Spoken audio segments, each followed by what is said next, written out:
Today I'm going to show you how to make your own stackable worm bin for a fraction of the cost as where you would buy them at a nursery or online. This is my stackable countertop worm bin. I went with a countertop size because honestly, with chickens and pigs on the homestead, I don't have a lot of compostable scraps for the worms. It's mostly coffee grounds, eggshells, and tea. All the rest of the veggie scraps go to the chickens and the pigs. Stuff like meat, dairy, citrus, and alliums, which are normally not compostable, go into my bokashi. If you want to learn about bokashi, I've got a video about it. Check it out here. This is my stackable worm bin. If you have more material to process in that, you can get these stackable Rubbermaid style bins. I believe these are Sterilite name brand. You can get them in different sizes. This system cost me $20 to make. If you wanted to make one that had the same footprint of a trash can but could really process a lot of organic waste, you're probably looking at, $50 to $60. So you're gonna start. You need 4 Rubbermaid bins. Like I said, these are Sterilite. These cost me 20 bucks.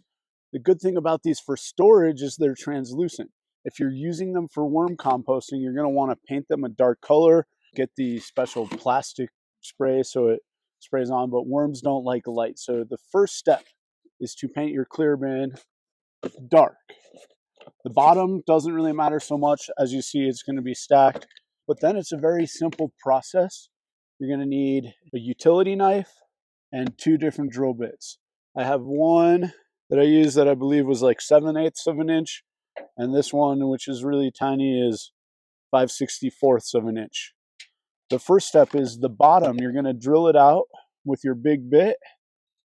Very important that these parts that stick out to make it mate really well with the lid beneath it, that you drill holes there. The bottom holes are for drainage and for the worms to migrate from a lower bin to an upper bin. So as this bin gets full, you'll start putting bedding and feeding materials in here. You can learn all about caring for your worms in my ebook. There's a link to it in the show notes. And then the smaller drill, you're going to drill holes all along the side to help with aeration. Worms like an oxygenated environment. That's what makes the worm casting so good, is it's super microbially rich, oxygenated, aerobic compost. So basically, that's the gist of it. The final step in making your worm bin, taking your utility knife and making 3 of the 4 lids look like this.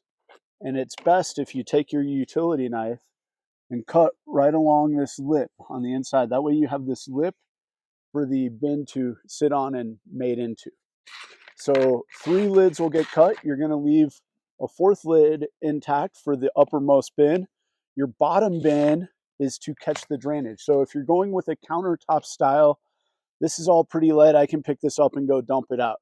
If you're going to go with more of a trash can size one, something a little bit bigger, I do recommend adding a spigot on the bottommost one so you can drain it, and maybe setting it up on a bookshelf or a cinder block so you can easily get a jar or something and you can drain that leachate out. Do not confuse the liquid in your worm compost system to compost tea. It is worm leachate, and it is hotly debated whether or not it's good for your plants or not. If you're going to use it, I highly recommend really diluting it. And personally, I'm not a big fan of it. If you want to learn how to make compost tea, real compost tea, there's a whole chapter about it in the aforementioned ebook, so check that out. But this is how you make a super simple worm bin. It works, it's easy, and it's cheap. Let me know how it goes for you.